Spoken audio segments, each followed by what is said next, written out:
அந்த காலத்தில் கிராம ஊழியத்துக்கு போவேன். கிராமத்து மக்களுக்கு ஏற்ற மாதிரி பாட்டு சொல்லணும்ல. அப்போ ஒரு பாட்டு பாடுவோம். நியாய தீர்ப்பு நாள் வந்துடுச்சு. பிசாசு மக்களையும் பார்த்து, என்னை தவிர வேறு தேவன் இல்லை என்று சொன்னேனே, என்னை தவிர ஏன் ஆராதித்தீர்கள், அப்படி செய்தீர்கள் இப்படி செய்தீர்கள் என்று மக்களை கடிந்து கொண்டு நரகத்துக்கு போங்கன்னு சொல்ல போவார். உடனே மக்கள்லாம் மண்டாடுவாங்களாம், ஐயா நாங்கள் அந்த தப்பெல்லாம் பண்ணலைங்க ஐயா. இந்த அன்னைக்கான கொம்பு வச்சுக்கிட்டு ஒருத்தன் யாரு, பிசாசு, இவன் தான் இதை செஞ்சான் அப்படின்னு பிசாசு அரண்டு போய், என்னை விட பொய்யில் டாக்டரேட் வாங்கியிருக்காங்களே, பொய்யன்னும் பொய்க்கு பிதா யாரு, பிசாசு. அவன் சொல்லுவான், ஐயோ அப்பா நானாடா சொன்னேன், ஆண்டவரே என் ஜெபத்தையும் நீங்கள் கேட்பீங்கன்னு நம்புகிறேன். எதிராளி வாதாடுகிறவன் ஆர்கியூமெண்ட்டும் கேட்கணும்ல ஜட்ஜு, அது சொல்லப்பா அப்படின்னா அவன் தொடங்குறான். அண்டம் பகி ரெண்டமும் அடக்கி ஆளும் செங்கோல் அதிபா, அகிலாண்டத்தை அண்டம் பகிரண்டத்தை அடக்கி ஆளுகிற செங்கோல் அதிபனே. ஒரு ஐஸை போட்டு அப்படின்னு சொல்லலாம், தெண்டனே தெண்டனிட்டு அடியேன் செப்பிடும் வார்த்தை கேளும், முழங்கால் படிக்கிட்டு பணிந்து குனிந்து நான் உங்கள்கிட்ட சொல்கிற வார்த்தையை கேளும். ஆம் சொல். யார் சொல்கிறாரா? கோழிகடை அறுப்பர். என்னத்தை அறுப்பாரா? கோழிகடை அறுப்பர்.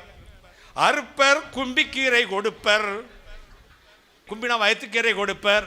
பாலுடம்பை வளர்ப்பர், எனக்கு பங்கொன்றும் தந்ததில்லை. அப்படியா? அது மட்டுமல்ல, சீப்பு சீப்பாக, என்னத சீப்பு சீப்பாக பழங்களை தின்று செரிக்காமல் ஏப்பம் ஏப்பம் விட்டு மரத்து நிழலிலே படுத்திருப்பர். அடுத்து தேங்காய்களை உடைப்பர், பிள்ளைகளை தின்னுங்கள் என்று அழைப்பர். தெரித்த சில்லாகிலும் அடியேன் பூசித்து நான் அறியேன்.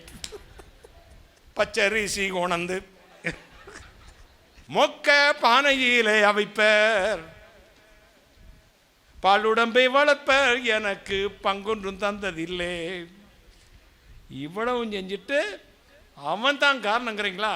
பாவிகளே, உங்களுக்காகவும் சாத்தானுக்கு ஆயத்தப்படுத்த நரகத்துக்கு நீங்க போங்க அப்படின்னு உடனே எத்தனை தீர்க்கதரிசிகளை அனுப்பினேன், எத்தனை போதர்களை அனுப்பினேன், நீங்கள் என் வார்த்தைக்கு செவி கொடுக்கலையே அப்படின்ன உடனே இந்த மக்கள் எல்லாம் சேர்ந்து பாடுவானா, போதகமார் சொன்னதெல்லாம் பொய்யிலோ என்று இருந்தோம், இரண்டாம் மரணமாகிய அக்னியில் தள்ளப்பட்டோ, அங்கே எரியுது பார் அக்னி கந்தக கடலு, அதிலே துடிக்குது பார் பாவம் செய்த உடலு, அவியாத நெருப்பு நிறைஞ்ச கடலு, அதுல சாகாத புழுக்கள் நிறைஞ்ச உடலு, உன்னிடத்தில் வேதனை உண்டாக்கு வழிகள் உண்டோ என்று பார்த்து நீ உன்னை கர்த்தருக்கு ஒப்புக்கொடு.